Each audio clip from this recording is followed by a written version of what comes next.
សួស្តីអ្នកទាំងអស់គ្នាខ្ញុំបាទសារ៉ាថ្ងៃនេះសូមណែនាំនៅម៉ូដែលម៉ូតូថ្មី DZ3 ជាមួយនឹងពណ៌ថ្មី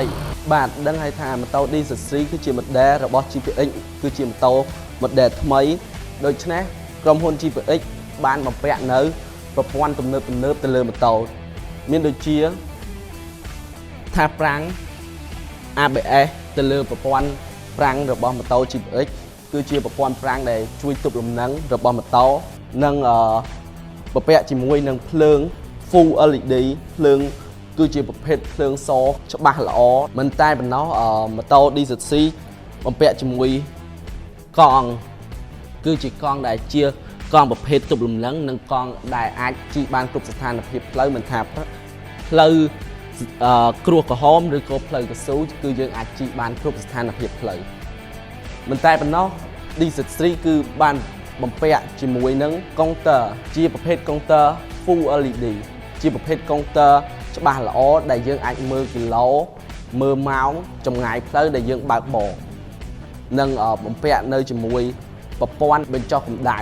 មិនតែប៉ុណ្ណោះម៉ូតូ DZ3 បានបំពាក់នៅជាមួយបូម YIS គឺជាបូមល្អជាមួយនឹងសោ Smart Key ជាសោ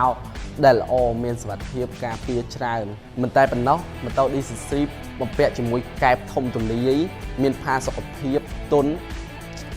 ពេលយើងធ្វើដំណើរគឺมันអាចធ្វើឲ្យយើងចុកចង្កេះចុកខ្នងអីបានព្រោះវាធំទូលាយទំហំនៅក្នុងកែបម៉ូតូគឺធំអាចដាក់អីវ៉ាន់បានគឺបានចំណុះ27លីត្រម៉ូតូ DZ3 គឺអាចដាក់ចំណុះសាំងបានចាប់ពី12លីត្រទៅ13លីត្រមិនតែប៉ុណ្ណោះម៉ូតូ DZ3 គឺបានបំពាក់ជាមួយនឹងតែមជាប្រភេទតែម 3D គឺជាប្រភេទតែមផុសឡើងលើជាពិសេស DZ3 គឺបំពាក់មកជាមួយនឹងប្រព័ន្ធប៊ិចសាំងគឺជាប្រព័ន្ធសន្សំសំចៃសាំងមិនងាយស៊ីសាំងក្នុង1លីត្រយើងអាចជិះបានចន្លោះពី35ទៅ40គីឡូគឺអាស្រ័យទៅតាមស្ថានភាពផ្លូវដែលយើងបើកបរបើសិនជាបងប្អូនមានចំណាប់អារម្មណ៍បងប្អូនអាចមកតេស្តមើលនិងសាកសួរព័ត៌មានបន្ថែមនៅក្រុមហ៊ុន GPX Cambodia នៅសាខាអូឡាំពិក